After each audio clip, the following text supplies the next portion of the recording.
Alright guys, this is my thoughts and opinions on the Ecx Torment. Um, First we'll start with the transmitter.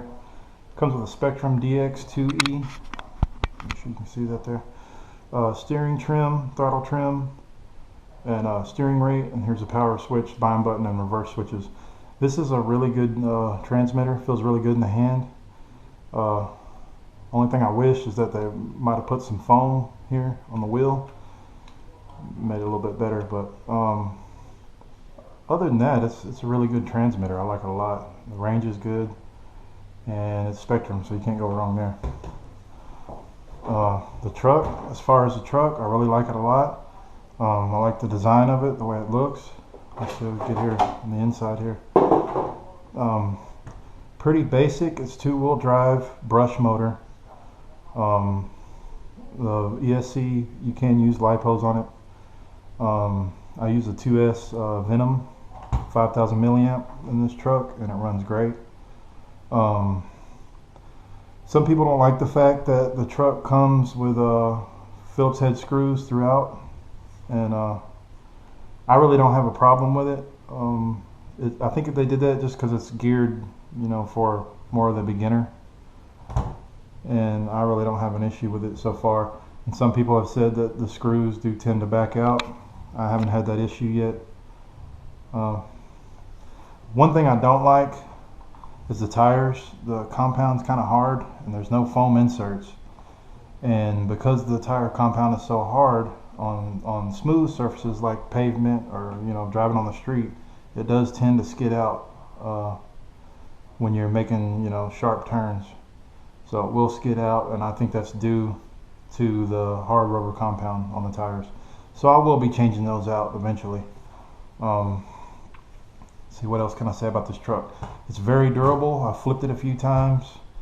I ran into a curb the other day pretty hard, and I did have an issue with these plastic dog bones here in the front. One of them popped out. It didn't break, it just popped out, so I just popped that back in. No big deal. The shocks are really good. They feel really good. Let's see, what else can I say here? Some people have said that these drive shafts tend to break. I haven't had that issue yet. Now, once I do go brushless, that might become an issue. I'm not sure. Everything's held up pretty good. I really like this truck. Out of the box, it is kind of slow. So I would suggest, running LiPo right out of the gate. And once you get this truck, it will make it, it will improve the speed and, of course, the runtime. I like this battery holder right here. It kind of pops out,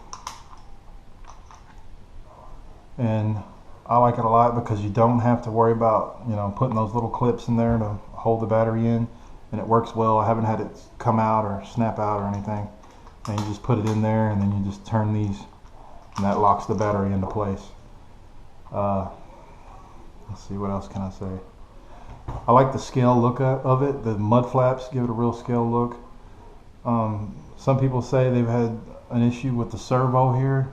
It is kind of on the slow side, but I mean, it does its job. I don't really have an issue with it.